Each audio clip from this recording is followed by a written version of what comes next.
Hi everyone, thank you so much for joining another LeadSquared webinar. As always, I am Shivani Roy and you see me at every webinar. So today we will be discussing branding, digital marketing, counseling, and a lot more for the higher education, rather the education sector, but primarily talking about universities and the changes they have seen, the changes they have made during the course of this year and last year primarily. So I have two experts with me who will take us through the session. I have Apurva from the BML Munjal University and I have Bhuvnesh from LeadSquared. So both of you, they will take us through the presentation today and they will share all the insights they have. Before I dive into their bits, can I just remind the audience, if you have questions, please keep them coming and we will take them up as and when we get a chance to look at the questions. But let's get started with the webinar. Apurva, please share a few lines about yourself, something about BML, your experience in this domain. Do tell us everything. Hi Shivani, hi Bhuvnesh. Nice to have you, see you guys here, and thank you for having me over. I'll just give you a little intro into my background. I have currently I'm at BML Munjal University. I lead the marketing there. I look into different aspects of marketing, and I come with about 20 years of experience in the marketing space, and I have worked across domains and come from a lot of higher agency background. So I actually know the back end, where I learned the back end of marketing very honestly, how marketing works, and then I moved on to the brand side. That's a short, crisp this thing of me, a bio of mine. I finished my executive education from University of California, Berkeley, from the Haas School of Business, and post which I have been with BMU. At BMU, it's a wonderful experience. It's an extremely enriching experience that I've had. I entered the education space thinking, now I'll get some relief, but I think it was the other way around. It's a different, the playground is different, but I think we all play the same game everywhere. It's just different strokes for different folks. So that's how it is. And Bhuvnesh, it would be nice to hear about you too. Thank you so much, Apurva. Hi, everyone. My name is Bhuvnesh. Been working with LeadSquared for a while now, and I totally, in total, I have about like 8 years of experience in consultative selling and key account management. Previous to LeadSquared, I think I've worked with a couple of companies like Apple, wherein I've been doing a lot of sales there as well, but largely was focused on the ad network and digital part and media part of the cycle there as well. So therefore, I think I would be able to contribute a lot on the digital space as well, along with Apurva as we go forward. The idea is to kind of very specific to the agent. I think what we're really going to focus today is how the current the overall COVID space has impacted the university and the processes, right? So the current state of higher education is something that we're going to cover, and what is expected to be done. What is the kind of insights that we have. We're largely going to focus today on brand building. I think that is going to be very important, wherein we can highlight what are the important modules, what are the important things. Some insights obviously is going to come from Apurva on the brand building today. The overall impact of impact on admission that happened because of the COVID is something that we're going to take care of, going to cover today. Obviously, throughout the process of enrolling a student, important thing is obviously counseling, which is something that we're going to highlight and talk about today. What is the importance and the role of counseling in the entire process of, say, enrolling students? And obviously, digitization takes precedence in terms of COVID time. So we're going to talk about the digitization as a process, and and how it's going to add a lot of value to universities and their processes. And then a couple of modules, much like application portal about LeadSquared, and how we are bringing a lot of efficiencies into the overall education ecosystem through LeadSquared automation modules and portals that we have. So Awesome. Going forward, obviously, I think digitization takes very important step there, and then obviously there's a post-COVID world which was there. While we're going to be there, before we jump on the branding part of it, I think we would like to kind of highlight what is the current state of higher education admission process that we have post COVID, and then are the changes that are happening right now, are they going to stay, or is it a temporary thing which is there? So Apurva, would you like to address on those points to start with? Sure. Bhupesh, before I start off by saying what are the current state of the higher education, I'd like to go a little back and go back down the memory lane, what happened last year. Last year, if you remember, when this pandemic hit us and we went through a lockdown, globally we went through a lockdown. I won't even just talk about India, I'll talk about the globe here. There are a lot of people, a lot of larger organizations which did surveys about how this pandemic is going to be resulting in, what is the outcomes, expected outcomes, and things like that. So I was actually going through one of the surveys by KPMG, and allow me to read out some numbers to you, and which will really alarm you. As per this KPMG report, 1.44 crore students appeared for the school leaving exams last year, grade 12 exams last year, and 50 lakh students moved into the higher education space. Okay, and during 2020, approximate about 1,000 universities and 40,000 colleges temporarily had to shut down when the pandemic hit. Now, can you imagine the kind of numbers, when I read these numbers, can you imagine the kind of numbers, the kind of impact these numbers had? Economy, country, people, universities, institutions, personal lives, education system, where is it that it didn't impact? It was anywhere and everywhere, and the entire, and I will not just speak for my organization, my institution that I work for, I'm talking for the ecosystem here. So the ecosystem everywhere, and anyone in the education ecosystem was wondering, what should we do? We didn't know we didn't have a way forward. There were permutations, combinations that everybody was trying out at the end. What happens if the JEE exams get delayed? Should we revise our admission criteria? What happens if there are no exams at all? We didn't have an answer. We had to move digitally. Will it work? And if we even decided to move digitally, which, BNU was one of the initial forerunners who actually quickly moved digitally. But look at it in a lot of other places across the country. Universities who had students from tier 2, tier 3 cities, was the connection, the internet connectivity good enough to run an education system digitally in those places? There were a lot of question marks, unanswered questions that we went through. And most importantly, I thought from an institution point of view, of course, students do we give an exam? When will my CBSE results come out? When will the new session start? A lot of questions. Should I go back to college? Should I just leave 1 year, drop 1 year, and then start college next year? A lot of questions. But look at it from an institution point of view. An institution, which is a brick and mortar institution, had to move online to run an education system.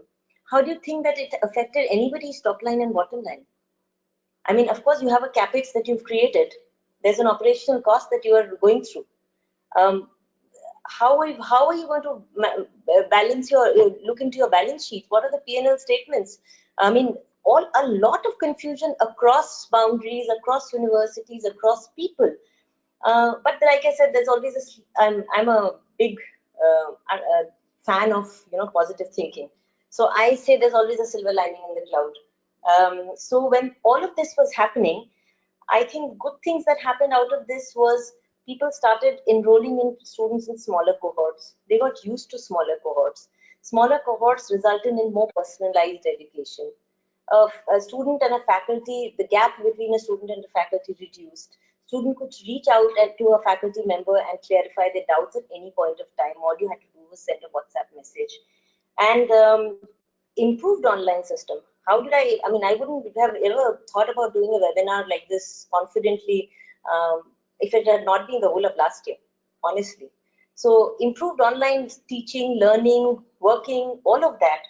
And what has changed post-COVID? Now, if I look at it this way, these things are temporary. I mean, COVID is temporary. Some changes will stay, some changes will wean off. Some changes will lead into a new pattern, completely new pattern that we learn from here. But COVID is temporary. The vaccination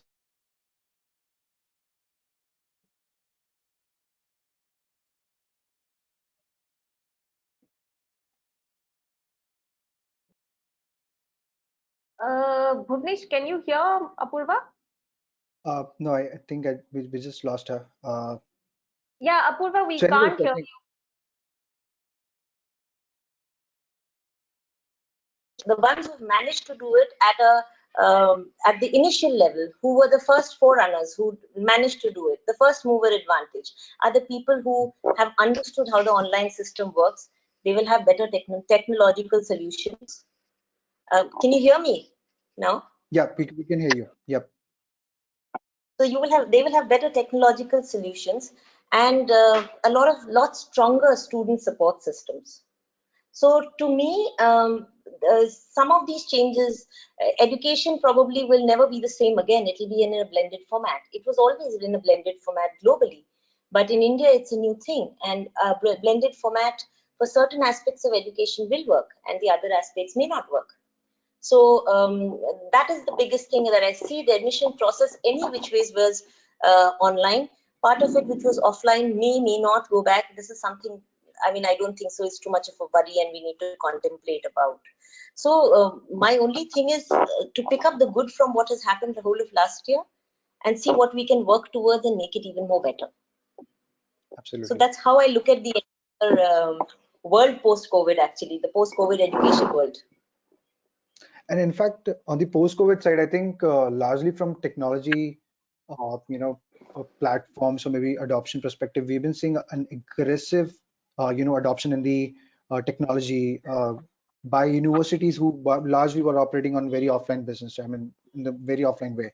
So there's an aggressive technology adoption that we've been seeing from at least from LeadSquared as a brand. We've been seeing a lot of new universities, very from the tier 3 cities to tier 2 cities now going in, adopting a lot of CRM platforms and those technologies.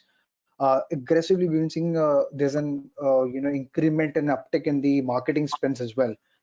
Because I think now it's obviously because of there was a a brief shift of processes, technology adoptions, and obviously the COVID has impacted in a very different format. So there was some hit on the business. Therefore, I mean, people are now going out and doing already very aggressive in terms of say having a lot of enrollments been done from the student part.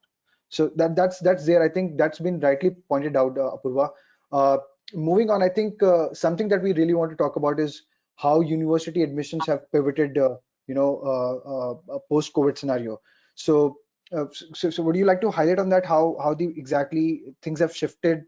What are the kind of trends and insights that you have currently to share with the audience today on the admission part?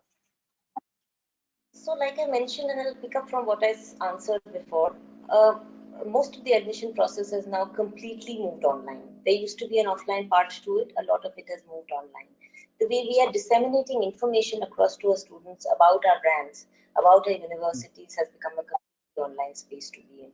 Considering COVID and the, unanswered questions which the pandemic left behind, the easiest way for everybody was to cut down on their marketing spends and concentrate on the digital platform, because that's where they could have the maximum reach and the kind of students that they wanted to reach out to. So a lot of people did that. But however, what I see right now is we are creeping back slowly. Nobody had a good time last year. Let's be very honest. I don't think so any university you can stand up say that I did very well.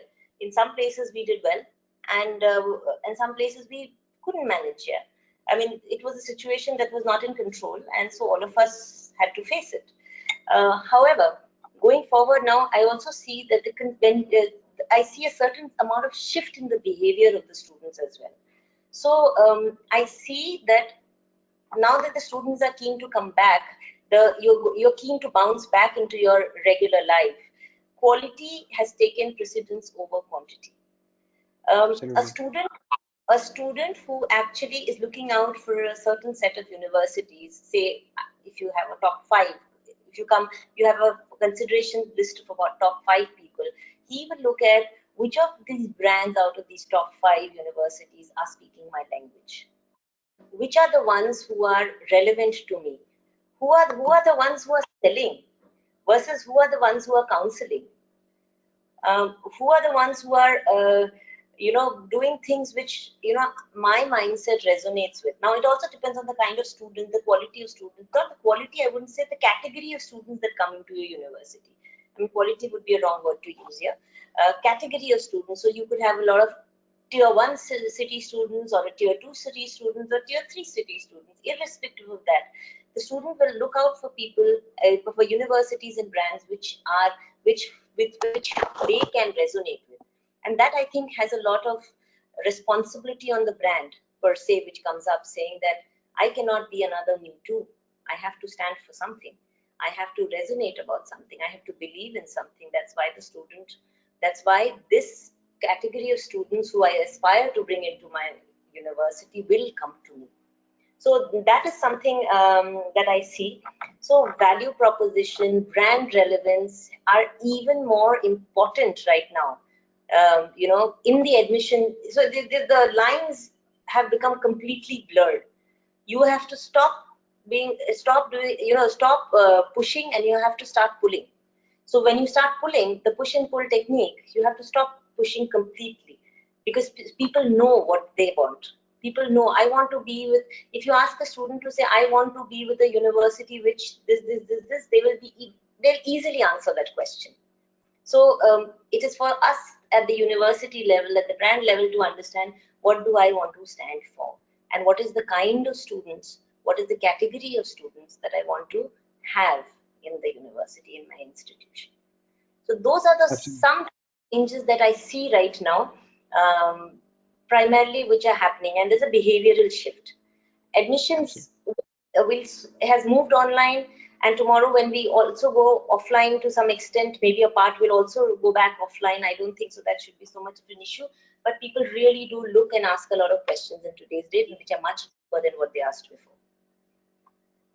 Absolutely. I think very, largely pointed out. I think you mentioned that there's certain set of categories, and then there's a change in behavior as well. What we're seeing. So I was speaking with a couple of colleagues and folks from education industry. They said that from a shift perspective, they're seeing that a lot of students now want to stick to the native places. They don't want to kind of shift from an entirely, say, from North India to, say, South India, vis a vis, right? So there's a shift in there as well. There's a change in behavior there as well. And I think from a university perspective, brand building can play a very important role in terms of kind of do a lot of reinforcement, saying that there's a vision and mission that they have essentially, and then they're also quite ready with in terms of hygiene and those kind of things at a university level. So a lot of reinforcement can be done to kind of say break that myth, wherein the now students ideally can navigate for admissions wherever they want to actually. So that's one thing which I've been seeing as a trend. Or the following of the social norm piece is a problem with any university currently across the country. Everybody must be doing their best at their level to work out the right social norms, the government norms, which are the COVID norms, which are there. But what you said about people wanting to stay closer to the native place, also look what the pandemic did to everybody.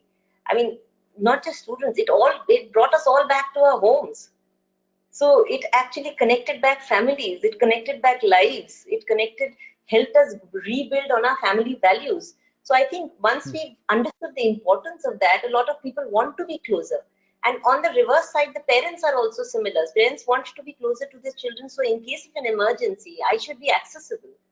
So if that is a thought process that you have actually got across for a lot of people, this probably comes from the behavior, the transition that the pandemic has led to, about people coming back into their families. Everybody's gone back home. I mean, starting from a city labor who's gone back to his village, to all of us who are working out of homes, to students who are studying out of homes, to school students as well. Correct. I think largely pointed out there. So Apurva, what would be your thoughts in terms of, say, if we really want to do a reinforcement in terms of, say, I mean, to make it more easy to kind of students to navigate and break that mindset of they want to stick to a native place, and rather they just want to kind of say, I mean, say hypothetically, if they're really aiming for a college or maybe a university which is a little far off to the place they are living right now, any specific thoughts on that, how we can reinforce from a branding and marketing perspective to ensure that those students have that kind of comfort again, pre-COVID comfort again to kind of navigate again? So one, there's a little bit of fear, there's a little bit of comfort, and which we have all fallen into. And however, what will work, I think, going forward for all universities, all educational institutions, is the hybrid model. And for a student, if there's a particular university which offers what you really want, I think, irrespective of the fact that whether you have to go back offline finally or be online and study, or do a hybrid model, third option, either of them should be fine. But the idea is you have to adapt to the new changes. Eventually, we all will have to, yeah, Bhuvnesh. Understand that, see, when we say that change is difficult for everybody, we all resist change. But at the end of the day, out of change always comes something new, something innovative, something inventive that we come out of. So I think the hybrid model is the new way forward. Blended education, again, of course, is a part of as a subset of the hybrid model, if I would like to say that. And I think one good thing that COVID did for all of us, all the students, and even working professionals, is to breaking away from the traditional shackles of saying time and space. मैं कहाँ से काम कर रही हूँ? Where am I working from? What time am I working? I mean, irrespective of the fact that you're working or studying at a specific hour, it has also taken you away from the say, I can do things at my leisure.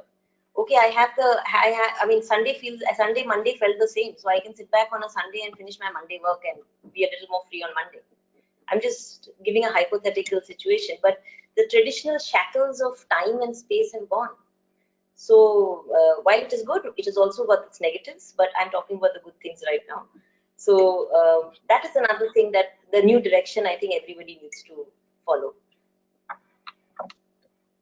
So I think we would like to kind of move ahead on the part, I think, which largely is the context for the conversation today, how brand building and digital marketing and education plays a very important role. So I think there are a couple of set of questions that we really want to cover today on that particular front. So before we do go to the kind of point there, would you like to address how important is brand building for a university or maybe an education institute, and what are the kind of typical brand personalities a university can form or maybe can think of in the post-COVID era? So I have one of my favorite quotations is by Jeff Bezos, and it says that your brand is what it is when a brand is what people speak of is when you are not sitting in the room. So you are not what you are when you start speaking about it yourself. You are what you are when others talk about you. As simple as that. So and post-COVID era, something like this is even more important. See, the humane angle of education has become so important right now in the post-COVID era. We have to have that empathy, we have to have that understanding, we have to have that the collectiveness, the cohesiveness, the collaboration with the student to be able to actually build the kind of personality and the brand resonance that we're talking about. So let's look at it this way. Education is no more just a business. It's now, after the COVID era, at least after the COVID era, it is more and more a people-centric business. You are dealing with people, you're dealing with people's lives. You were always dealing with people's lives, but at some point of time, it also had got into a business space, Now it is a people-centric business. You have to talk about the depth and the connections and the emotional quotient more to be able to connect to a student. Having a purpose for your brand is very, very important. What do I want to stand for? What do I want to be known as? Let's, I'm digressing a little from education. So because I'm a marketer, I keep dabbling around, reading around here and there too. So let's look at a brand like Nike. Okay, all of us love Nike as a brand, but what does the brand really stand for, and what does it tell us? It makes us move. Let's look at it as in simple words. Nike makes you move. Nike makes you active, it makes all of us feel like athletes, right? Isn't it so wonderful as a consumer from that angle that, I am a part of such a large purpose? I am making the world active. So if you think about it from that angle, it is important for a brand to build a personality to to believe what they stand for. And then slowly, your purpose, what you come up for, becomes a part of your vision and mission. Your vision and mission, it drives your vision and mission through. So it's very important. So when an educational institution like the world's best, like let's say Harvard, I mean, I'm using an example, they have, even though they've been existing for years, I mean, and countless, 150, 200 years maybe, and all that they've only talked about, everything that they showcase, whether on their social media page or through their prospectus or through the whatever branding they do, they say we create leaders. Everything is about leadership. We bring out the leader in you. We create leaders. So every time when you do that, eventually at some point of time, when you keep on talking the same thing, it starts translating into outcomes. And let me be very honest, building a brand is something which is not tangible. So we have to have some patience. It doesn't ki aaj maine 6 mahina activity kiya and I've been talking about a certain language and within 6 months I'll build the brand. It's possible. You can build a brand in 6 months, but there has to be some amount of magic, and the spends and all of that contribute to that. But if you want to take it in the rightful manner, it's a step-by-step process. It does take time because you will not see any tangible, you will not be able to count the tangible results. The outcomes and the tangible results only starts showing in the system over the years. So building a brand not just gives you a personality, gives you a purpose, it also gives you a direction. Gives your entire university a direction. Otherwise, we are all jack of all trades, master of none. Each one of us have to become master of one thing. So when you become that, and that what you stand for has to resonate with the audience that you're targeting. So I believe in staying fit. Hence, I connect with a Nike. What I mean to say, if I wasn't a fitness freak or a fitness enthusiast, I wouldn't connect with a Nike. I would connect with some other brand. If I was a foodie, I'd connect with a KFC. If I'm talking about becoming a leadership material, I'll say, "Nahi, mujhe Harvard jaake hi padna hai." And so that brand resonates with me. So that's why building a brand and driving relevance for your brand has become so important in today's day, especially in the COVID era, when your consideration sets, you are coming into a consideration set based on quality and not quantity. It's not quantifiable anyways. Nobody looks at 10 universities or 15 universities. They look at the top 5. These are top 5, which are my top ones, and okay, fine. These are a few others that I would like to join. So that's how it is. That's how I believe the importance of building. That's why building a brand personality is so important in today's date. Absolutely. I do have a question there. So, Apurva, if you want to highlight, out of the 4 questions that are listed out here, I just explicitly want to talk about what important parameters one can pick while, say, considering drafting a brand positioning strategy, as well as if you can throw also some light on, because you mentioned about good examples, right? So for example, Nike as well as for the Harvard, right? So we are building leaders, or maybe we are pushing or reinforcing on the athletic part of the human. So how do you suggest that, what are the important parameters that are being considered while creating a brand space and positioning strategy, if you want to talk about that? So most important first step would be decide what you want to stand for. Second thing would be to understand, have a purpose, have a larger purpose, have a larger purpose based on what you want to stand for. Third is talk about what you want to stand for in the right platforms. At the right platforms. I'm sorry, I would like to say one before that, saying that understand where your consumer is sitting, where your student is sitting in the education space. Now, if I have a student sitting and what is the behavior of a student? What is his lifestyle? What does he do when he wakes up in the morning? Does he read the newspaper, like a Times of India or a Hindustan Times paper, Or does the student open his phone and look at the InShots app and reads news on that? Does he listen to Spotify, or is he on Wink?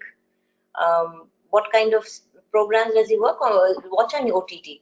Is he on Netflix, or is he on a Hotstar, or is he an MX Player or a Prime? You have to understand the category of audiences and all of these four that I'm talking about is also different. The quantities may be different. You know, MX Player may be higher, whereas Netflix may be lesser because it's a paid subscription. That is a different conversation altogether. So understand what your student is doing. Where is he eating? Does he go to a CCD? Does he go to a Chayos? Where is he? What kind of food is he eating? What are the cinemas that he's watching?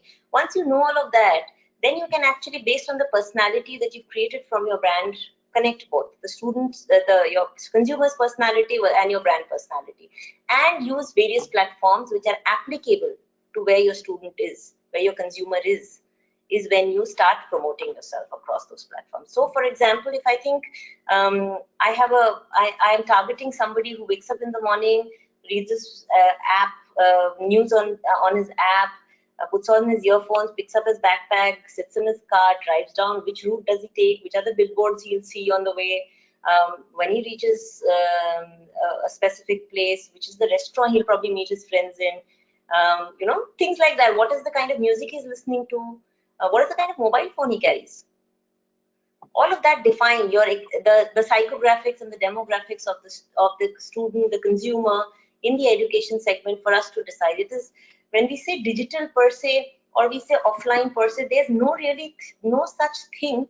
I believe there's no such thing as digital marketing or offline marketing or online marketing. These are all subsets of marketing. Digital is a platform. Print is a platform. Radio is a platform. Television is a platform. SMS is a platform, your WhatsApp is a platform. These are all platforms through which you market. You understand, where will I find my consumer? Where are you sitting? And that is when you reach out to the consumer, to your student, and that's how you start your engagement process. Absolutely. I think rightly pointed out. I think that's some good insights over there as well. I think brand space plays a very important role. If you define a brand strategy and if you align the entire goal with that strategy, I think you eventually will be able to kind of understand, you know, what is the kind of mindset that I really want to kind of attract towards the strategy, and obviously be focused in terms of the kind of enrollments that you want to have at a university level. I'm just taking an example of a university in that case. Yeah, when you choose, you also let go. Okay, Right. so in like I said, you can't be jack of all trades. So if I've chosen that I want, if I want my university, my institutions to be associated with this category of students, or if it's an institution only into engineering or into liberal arts or into the legal space, into law. I mean, this is the students, this is the geographical area, this is the category of students that I want to associate with. I'll have to also learn to let go of the others. Otherwise, you'll have a in your university. Sure. So how do you suggest, I mean, what would be your approach in terms of, say, digital marketing? And for the audience, if you want to talk about what technology platforms, I mean, you rightly pointed out, now technology, digital is largely, I mean, SMS, you know, WhatsApp, everything, it's a leverage, right? So, but from a digital landscape, I mean, what do you think is working in a post-COVID scenario right now? So, what currently does very well, and I'll talk for us, and I wouldn't be able to comment on the other universities. I'll talk for us. Is digitally, when we are out there on Google, on Facebook, doing Google ads, Facebook ads, doing a lot of social media, promotions. That works extremely well for us digitally. In terms of even creating engagement, automating engagement for our consumer, and understanding and bucketing our students into different buckets, and then creating personalized, customized engagement for each of these buckets also works very well for us and has been doing pretty well. So most importantly, the digital gives you a lot of marketing, a lot of intelligence, consumer intelligence, behavioral intelligence, marketing intelligence. Digital gives you. So when you sit down to work out certain things, you have to try out certain things to understand, okay, here my cost per click is going to be this much. I'm expecting you to work out your numbers when you work out which platform you want to be. Second, you have to see the behavior and constantly keep on tweaking. But these are the regular platforms that we use so far digitally that we work with. We of course do a lot of affiliate discussions, and we are we collaborate with a lot of affiliates. So we do all of that, which happens. Those are the regular things which happen in the education space. And I think technology also plays a very important role. There's from talking about from a CRM perspective. I think we at LeadSquared, one of the reasons that we are the preferred partner right now in the industry is obviously because we basically help you to kind of, as a university or maybe an education institute, helps you to connect with a lot of digital platforms. So we have created modules which can basically help you integrate with all the digital touchpoints that you might have, make it a more cohesive approach when it's about capturing leads from multiple sources, and therefore having insights built internally to which source is performing better, and therefore you can measure those performances and maybe act really well in terms of going forward and defining a strategy overall. So I think the automation of the process is largely very important there, and I think that's something that we've been doing. I think something that I will talk about towards the end of the discussion there. This, and I'm not this thing, no inhibitions in saying that you guys are doing some fantastic work, and and the fact that with a platform like a CRM platform like LeadSquared, what you can do is actually, like I said, you can customize your engagement as per the behavior of your audience. You can you can understand how engaged your consumer is, how engaged your student is, basis which you can actually take action. You have the least amount of lead loss, leakage. कि किसी ने ध्यान ही नहीं दिया इस lead पे, and the student has moved on. So that does not happen because of the kind of lead scoring patterns that you have on your platform. I work very closely on your platform, and I think we draw a lot of insights, and we are constantly working and tweaking our engagement activities to better ourselves from the insights we get from your platform. Absolutely, I think the reason that we have such a larger adoption is because customer buy LeadSquared for the efficiencies that we provide, right? So the platform is right there to kind of understand the behavior and basically nudge the counselor to kind of understand wherever the student needs an intervention. That plays a very crucial role. So I think that nudging and the pre-nudging process of basically understanding the requirement and the kind of behaviors that are there on the platform is something that is bringing a lot of efficiency for our customers. So I think that is there. Talking about further on the technology, I think while digital is the biggest leverage right now in the COVID and the post-COVID era that we're looking at right now, how important do you think is remarketing there as a technology? Because from a platform perspective, there's an entire journey. I mean, not even platform, but say a student, for the moment they started thinking of basically taking an admission into for an MBA, for instance, for the discussion, right? So to a university, and then they basically browse through the different digital platform websites, Facebook, LinkedIn, so on and so forth. While the digital presence is there, it's largely it's more than it's been before, right? And for that matter, I think the platform adoption from a parent perspective has been highest right now. So I think remarketing plays a very important role. But Apurva, would you like to highlight how the importance of remarketing there into kind of pushing more say enrollments towards the funnel, the bottom of the funnel actually? Marketing is extremely important. I mean, extremely, extremely important. I don't have lesser words to say that. Imagine today's audience, you're talking to Gen Z. Attention span is so short. Somebody comes to my website, looks around, has a high amount of time that they spend on the website, and they bounce off and they don't click on the apply now button. What do? I have to go back and create additional points of contact for that person to be able to get into the mind of the person, to have a constant recollection of my brand. And that's how remarketing happens. But remarketing also has the other side to it. You'll have to decide how many times do I want to be seen. If there are multiple times, you can become a point irritant as well. It's something like, and I'll draw an analogy here. Suppose you, and Bhuvnesh, don't laugh at what I have to say, but it's a beautiful analogy which I think I always connect. So if you meet a pretty looking girl and you directly walk up to her and say, hey, I want to marry you, what will you get? You'll probably get one tight slap on your face, right?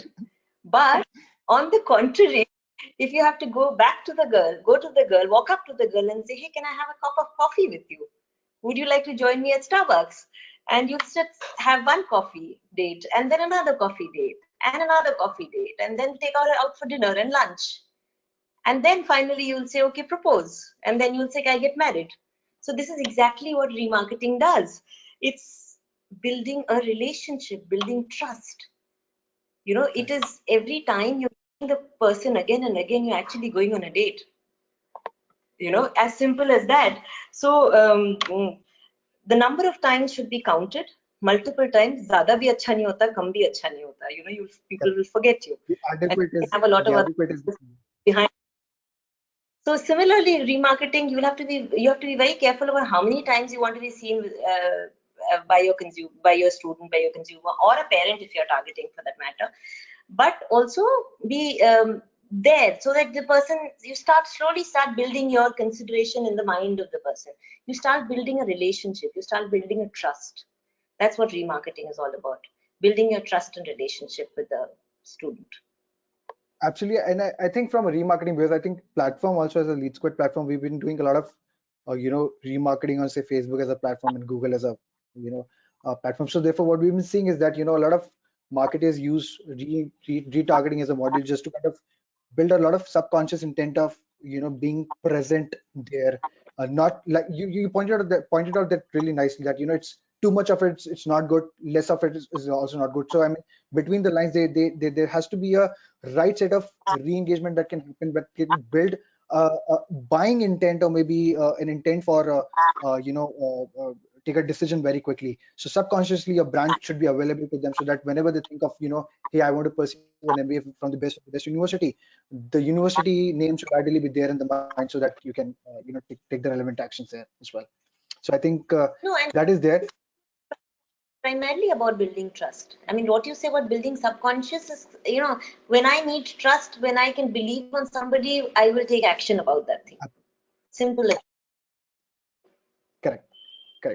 Now talking about the roles of a counselor, because I think in the entire cycle of enrolling a student to a university, while branding is very important, brand position is important, marketing is important, but I think the key action also happens at a counselor level, wherein they do a lot of counseling and speak with the students and the parents.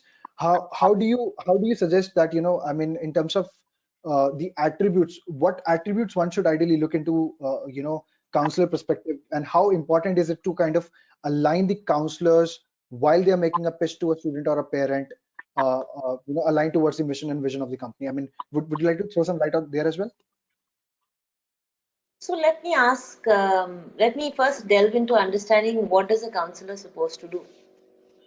So counselor does recruitment, does assistance in terms of paperwork, and counselor supposed to sometimes engage in outreach programs. These are the three prime things. Overall, a little differences here and there. Most of the universities have a counselor role, which takes the KRAs of a counselor revolve around this.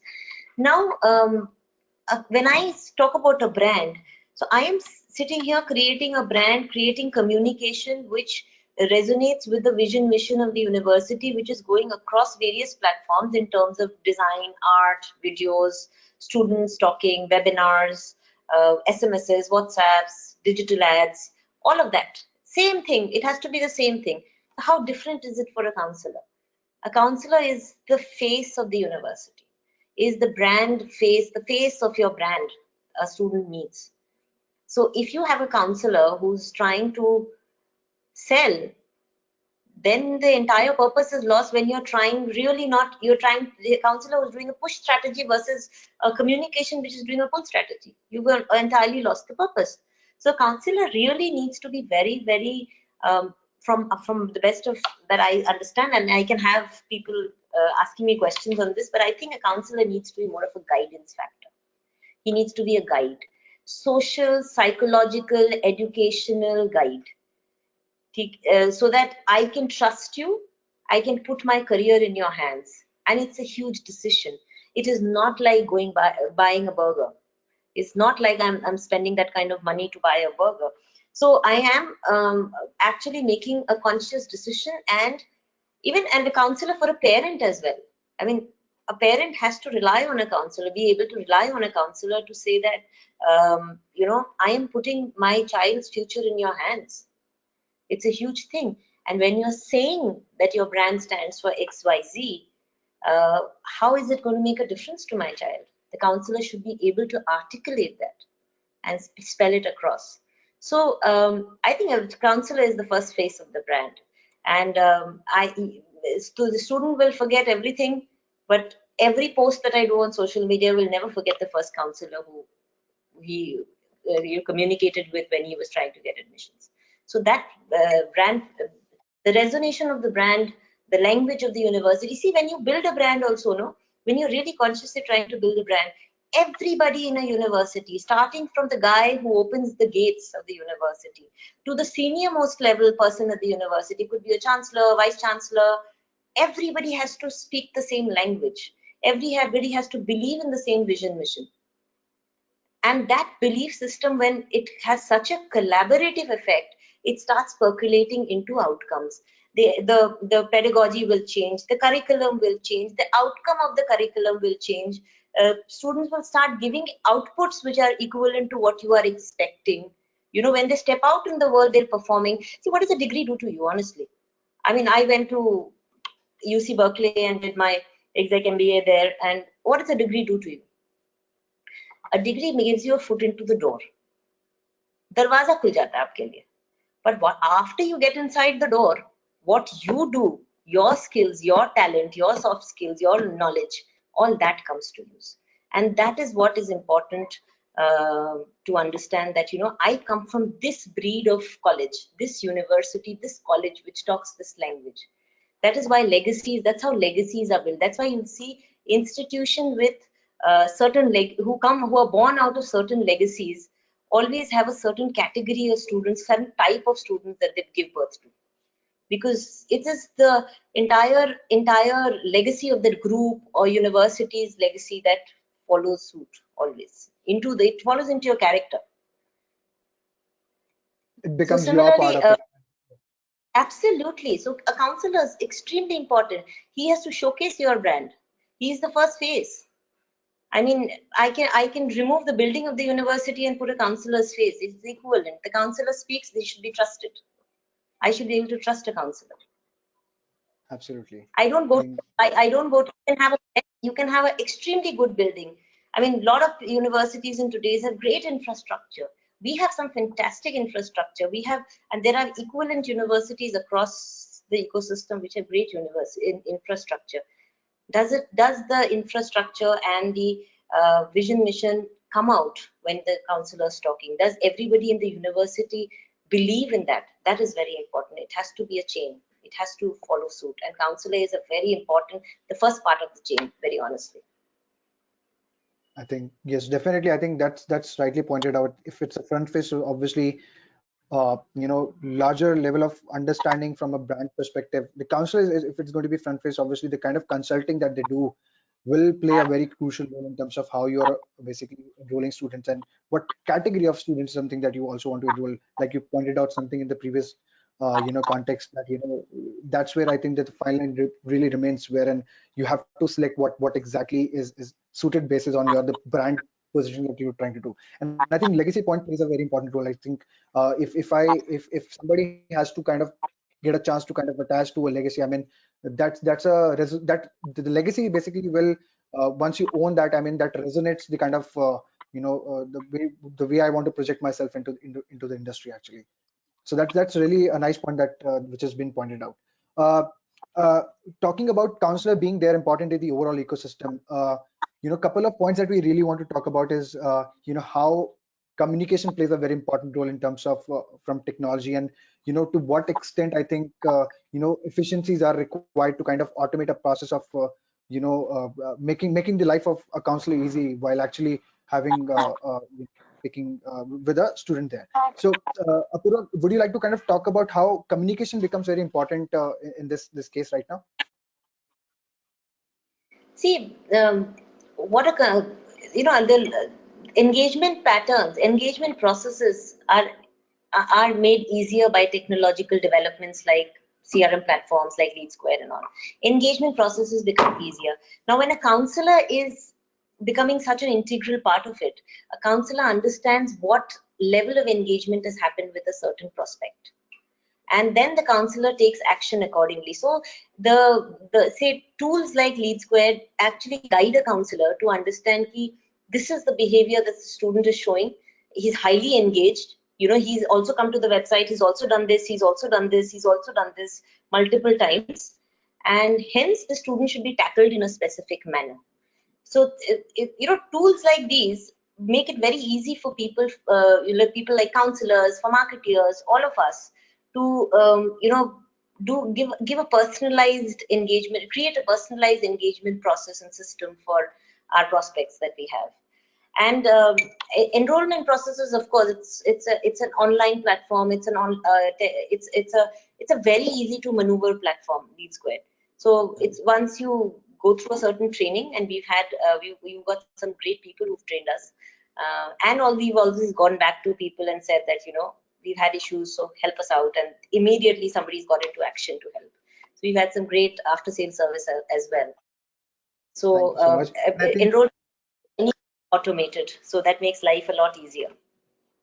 So I think the idea of a technology platform like a CRM or LeadSquared as a platform, right? So the idea is to kind of while counselor is so important as a role, it's a key integral part there in the overall life cycle. So if you enable a counselor with a lot of great modules, much like, I mean, if you are able to nudge them whenever a student needs an intervention, and when a counselor goes prepared on a call with that student, I think plays I mean, the overall interaction, it basically gives a lot of positivity to the student part as well, and then the overall interaction becomes very positive in that way. So I think from a conversion perspective, that's where the counselors are also able to do a lot of conversion really faster from enrolling a student. I mean, from a tracking perspective, so that is it. So the platform basically will give you entire insights about the 360-degree view of a student, how they are performing. They do a lot of prioritization and make it really easy for a counselor to. Very specific to a counselor view, I just want to talk about something which is something that we've been discussing with a lot of companies right now. So when you have a lot of leads coming into the ecosystem, it plays a very important part where if you do the right work projection, right? So the idea is if I as a counselor have like 100 odd students that I need to counsel today, it becomes very important for me to pick the relevant ones at the first level so that I can put my maximum energy in them and then try to convert them as a conversion. And exactly what LeadSquared does it. I mean, we analyze a lot of points. We analyze a lot of digital touch points, data points at the back end, and then we do the right work projection there with a lot of prioritization. So essentially, at the end, if I need to put a one-liner there, I think we are eliminating a lot of guesswork from their sales rep life there. So I mean, from a counselor's life there. So I think that is what we've been trying to do, and the platform has been kind of doing, adding a lot of value there. So talking about that, I think LeadSquared as a platform, Apura, I'll take a minute there to kind of emphasize on that before we move to the part where if we have any questions, we would like to take that as well. But I think LeadSquared as a platform, right? So we basically help you to. So I think go on, Apurva, go on.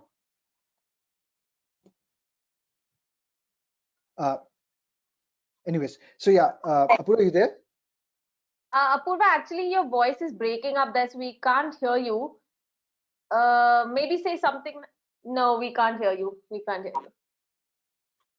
Anyways, Shibani, if I take that as an opportunity, I would like to kind of, because of we have a paucity of time, so I would also like to kind of conclude on the part where we will just also think of talking about how a platform like LeadSquared can really help you to automate the journey. So I think the automation takes a precedence in terms of the current scene where a lot of teams are working remotely. So therefore, I think LeadSquared provide a lot of automation there, wherein we help you to kind of capture leads from multiple sources and distribute to the relevant counselors so that they can do the right consulting there and basically enroll the students. So that's essentially what LeadSquared as a platform we've been doing. So there's an entire communication automation that we've been doing. We've been I binding. Lost you in between. There was a voice. It's okay. So I said, if you look at the entire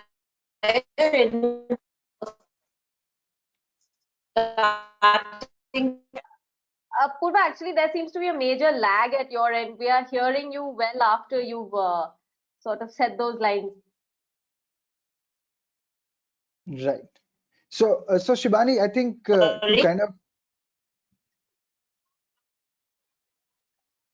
Yeah, Can you hear yeah, me go now? on. Yes, speak yeah, with we me. can. Is this better? Yes, we can hear you. Yeah.